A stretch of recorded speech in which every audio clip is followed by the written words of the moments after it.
ചെമ്മീൻ അച്ചാർ ഉണ്ടാക്കാനായിട്ട് കരിക്കാടി ചെമ്മീൻ ചൂടുവെള്ളം ഒഴിച്ച് തൊലി കളഞ്ഞു വെച്ചിരിക്കുകയാണ്. വെളുത്തുള്ളി, ഇഞ്ചി, വേപ്പില ഇവ മൂന്നും നന്നായി ഒന്ന് വെളിച്ചെണ്ണയിലിട്ട് വാട്ടിയെടുക്കേണ്ടതുണ്ട്. അപ്പോൾ ആവശ്യത്തിന് വെളിച്ചെണ്ണ ചൂടാകുമ്പോൾ ഇവ മൂന്നും വെളിച്ചെണ്ണയിലിട്ട് നന്നായി വാട്ടിയെടുക്കുകയാണ്. ഇതിൻ്റെ കളർ കണ്ടു കഴിഞ്ഞപ്പോൾ നിങ്ങൾക്ക് നന്നായിട്ട് മനസ്സിലാക്കാനായിട്ട് സാധിക്കും, നന്നായിട്ട് വാടിയിട്ടുണ്ട്. അപ്പോൾ നമ്മൾ ഈ ചീഞ്ചട്ടിയിൽ നിന്ന് ഇത് കോരിയെടുക്കുകയാണ്. ഇങ്ങനെ നമ്മൾ വാട്ടിയെടുത്ത വെളുത്തുള്ളി, ഇഞ്ചി, കറിവേപ്പില എന്നിവ നന്നായിട്ട് ചതച്ചെടുക്കേണ്ടതുണ്ട്. അതിനായിട്ട് നമ്മൾ ഒരു ഓട്ടിൻ്റെ പാത്രത്തിൽ ഒരു കല്ലിട്ട് നന്നായിട്ട് ചതച്ചെടുക്കുകയാണ് ചെയ്യുന്നത്. ഇങ്ങനെ ചതച്ചെടുക്കുന്ന പേസ്റ്റ് നമുക്ക് ചെമ്മീൻ വറക്കാനും അതുകൂടാതെ അച്ചാറിലേക്കും ആവശ്യമുണ്ട്. അതുകൊണ്ട് പകുതി നമ്മൾ ചെമ്മീൻ വറക്കാൻ ഉപയോഗിച്ച് ബാക്കി നമ്മൾ അച്ചാറിലേക്കായിട്ട് മാറ്റി വെക്കണം. ചെമ്മീൻ വറുത്തെടുക്കാനുള്ള മസാല തയ്യാറാക്കാനായിട്ട് ആവശ്യത്തിന് മഞ്ഞൾപ്പൊടി, അതിലേക്കായിട്ട് ഉപ്പ്, പിന്നീട് നമുക്കിതിന് എത്രയാണോ മുളക് പൊടി വേണ്ടത് അത്രത്തോളം മുളക് പൊടി എടുക്കുക. അതിലേക്ക് ഇത്തിരി വെള്ളം ചേർത്ത് നന്നായിട്ട് ഒരു പേസ്റ്റാക്കി എടുക്കുകയാണ്. ഈ പേസ്റ്റുമായി മുന്നേ തയ്യാറാക്കിയെടുത്ത വെളുത്തുള്ളി, ഇഞ്ചി, കറിവേപ്പില അടങ്ങിയ ആ മസാല നന്നായി മിക്സ് ചെയ്തതിന് ശേഷം നമ്മൾ തോടടത്തി കളഞ്ഞ ചെമ്മീനുമായിട്ട് നന്നായി മിക്സ് ചെയ്തെടുക്കുകയാണ് ചെയ്യുന്നത്.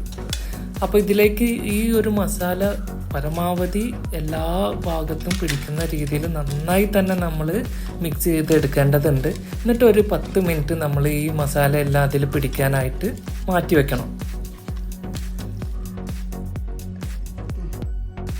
നന്നായി മസാല പിടിച്ച ചെമ്മീൻ ഇനി നമുക്ക് വറുത്തെടുക്കുകയാണ് ചെയ്യേണ്ടത്. അതിന് നമ്മൾ വെളിച്ചെണ്ണ ഇവിടെ ചൂടായിക്കൊണ്ടിരിക്കുകയാണ്. അതിലേക്ക് വെളിച്ചെണ്ണ ചൂടായി വരുമ്പോൾ നമ്മൾ ഈ ഒരു ചെമ്മീൻ ഇട്ട് കൊടുക്കുകയാണ് ചെയ്യുന്നത്. ചെമ്മീനൊക്കെ വറുത്തെടുക്കുമ്പോൾ ഉണ്ടാകുന്ന ഒരു സ്മെല്ലെന്ന് വെച്ച് കഴിഞ്ഞാൽ എല്ലാ ആളുകൾക്കും വളരെയധികം ഇഷ്ടപ്പെടുന്ന ഒരു സ്മെല്ല് തന്നെയാണ്. കൂടാതെ തന്നെ ഈ ചെമ്മീനൊക്കെ വറുത്ത് കഴിഞ്ഞാൽ അത് കൂട്ടി മാത്രം ഭക്ഷണം കഴിക്കുന്ന ആളുകളുണ്ട്. ഇങ്ങനെ ചെമ്മീൻ വറുത്തെടുക്കുമ്പോൾ ശ്രദ്ധിക്കേണ്ട ഒരു കാര്യം എന്ന് വെച്ച് കഴിഞ്ഞാൽ അത് കരിയാതെ നോക്കുക എന്നുള്ളതാണ്. ആവശ്യത്തിന് മൂപ്പിച്ചെടുക്കുക എന്നുള്ളതാണ് നമ്മൾ ചെമ്മീനിൽ ചെയ്യേണ്ടത്. ഇപ്പോൾ തന്നെ നോക്കിയാൽ അറിയാം ചെമ്മീൻ അത്യാവശ്യമൊക്കെ ചൂടായി വന്നിട്ടുണ്ട്. പിന്നെയെന്ന് വെച്ച് കഴിഞ്ഞാൽ നമുക്ക് പാകത്തിന് വേവായി കഴിയുമ്പോൾ നമ്മൾ എന്ത് ചെയ്യുക, അത് കോരിയെടുക്കുക എന്നുള്ളതാണ് ചെയ്യേണ്ടത്. ഇപ്പോൾ ആവശ്യത്തിനുള്ള വേവായിട്ടുണ്ട്. അതുകൊണ്ട് തന്നെ നമ്മൾ ഈ ചെമ്മീൻ കോരിയെടുത്തിട്ട് വേറെ ഒരു പാത്രത്തിലേക്ക് മാറ്റി വെക്കുകയാണ് ഇവിടെ ചെയ്യുന്നത്. കുറച്ചുകൂടി ചെമ്മീൻ നമുക്ക് വറുത്തെടുക്കേണ്ടതുണ്ട്. അപ്പോൾ അതും കൂടി വറുത്തെടുത്തതിന് ശേഷം നമുക്ക് അച്ചാറിൻ്റെ പരിപാടിയിലേക്ക് കടക്കാം.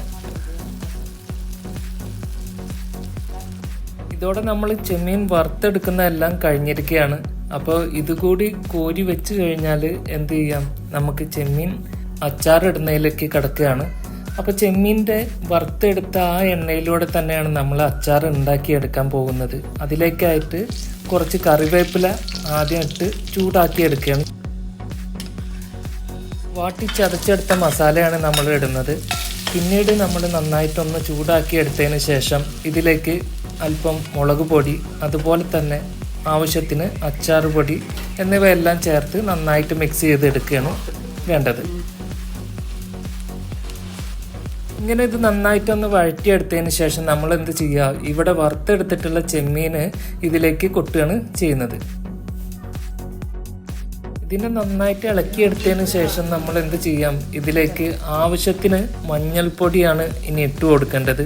അപ്പോൾ നിങ്ങൾ നോക്കിയതിന് ശേഷം ആവശ്യത്തിന് മഞ്ഞൾപ്പൊടി ഇട്ട് കൊടുക്കുക. അതിനുശേഷം എന്ത് ചെയ്യാം, നമുക്ക് നന്നായിട്ട് വഴറ്റിയെടുക്കുക. അതിനുശേഷം അച്ചാറിന് ആവശ്യമായ അളവിൽ വിനാഗിരി ഒഴിച്ചു കൊടുക്കുക. ഇത്രയും ചെയ്ത് നന്നായിട്ട് ഇളക്കിയെടുക്കുകയാണ് നമ്മളിവിടെ ചെയ്യേണ്ടത്. പിന്നീട് നമ്മൾ ഉപ്പ് നോക്കിയിട്ട് എത്രയാണോ അച്ചാറിന് വേണ്ട ഉപ്പ് അതിനനുസരിച്ച് ഉപ്പിട്ട് കൊടുക്കുക എന്നുള്ളതാണ്. നമ്മൾ മുന്നേ മസാലയിലേക്ക് ഉപ്പ് ചേർത്തത് കൊണ്ട് തന്നെ ആവശ്യത്തിന് മാത്രം ഉപ്പിട്ട് കൊടുക്കേണ്ടതുള്ളൂ. ഇങ്ങനെ ഇനി ഇതെല്ലാം കൂട്ടി ഒന്ന് ചൂടാക്കി എടുക്കേണ്ടതുണ്ട് കുറച്ച് നേരം. അതിനുശേഷം ഇനി ആവശ്യമെങ്കിൽ നിങ്ങൾക്ക് വേണ്ട രീതിയിൽ വിനാഗിരി ഒഴിക്കാവുന്നതാണ്. അതൊന്നും കുഴപ്പമില്ല. അച്ചാറിന് വിനാഗിരി എത്രത്തോളം ഉണ്ടോ അതിനനുസരിച്ച് കുറച്ചുകൂടി ബെറ്ററായിട്ട് അത് ടേസ്റ്റ് കിട്ടുന്നതായിരിക്കും. എല്ലാവർക്കും അറിയുന്ന ഒരു കാര്യമാണ്, എന്നാലും പറയുകയാണ്. അച്ചാർ നമ്മൾ ഒരു ബോട്ടിലാക്കി വെച്ച് കഴിഞ്ഞാൽ കോരിയെടുക്കാൻ ഉപയോഗിക്കുന്ന സ്പൂണിൽ യാതൊരു കാരണവശാലും വെള്ളത്തിൻ്റെ അംശം ഉണ്ടാവാനായിട്ട് പാടില്ല. അത് നിങ്ങൾ ശ്രദ്ധിക്കേണ്ട ഒരു കാര്യമാണ്.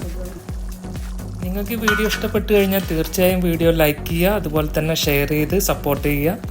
ആദ്യമായിട്ട് കാണുന്നവരാണെന്നുണ്ടെങ്കിൽ സബ്സ്ക്രൈബ് ചെയ്യുക. ഇത് എൻ്റെ അമ്മയുടെ സ്പെഷ്യലായിട്ടുള്ള ഒരു റെസിപ്പി തന്നെയാണ്. ചെമ്മീൻ അച്ചാർ ഉണ്ടാക്കുന്നത് കംപ്ലീറ്റ് ആയിട്ടുണ്ട്. ഇപ്പോൾ നിങ്ങൾക്ക് നോക്കിയാൽ അറിയാം.